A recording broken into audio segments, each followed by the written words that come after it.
ভিডিওর প্রথমে সবাইকে জানাই মকর সংক্রান্তি অনেক অনেক শুভেচ্ছা।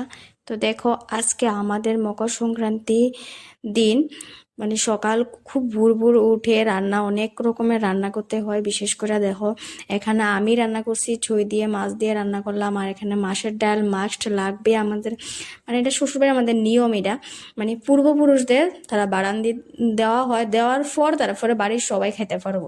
তো এখানে দেখো মাছের তেল করলাম বেগুন দিয়ে, তারপরে এখানে এটা হলো মেন টকটা রান্না করতেই হবে যে কোনো চুকা জিনিস দিয়ে, মাছ দিয়ে। তো দেখো এখানে আমার তো রান্নাটা কমপ্লিট হয়ে গেছে, আমি এতটুকুই রান্না করছি, আমি তো আর বেড়ান দিতাম না। এটা বাড়ির তারা নিয়মটা করতেছে, দেখো প্রেশার কুকারও রান্না করে নিলাম ভাত।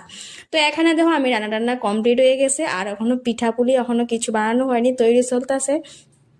এই দেখো পিঠাপুলির জন্য তো অনেক কিছু মানে আগে রেডি করতে লাগে। তো আমি দেখো এখানে তিল মানে একটু ভাজদাসি, তিলটা আর নারকেলটা দিয়ে আমি এ করুম।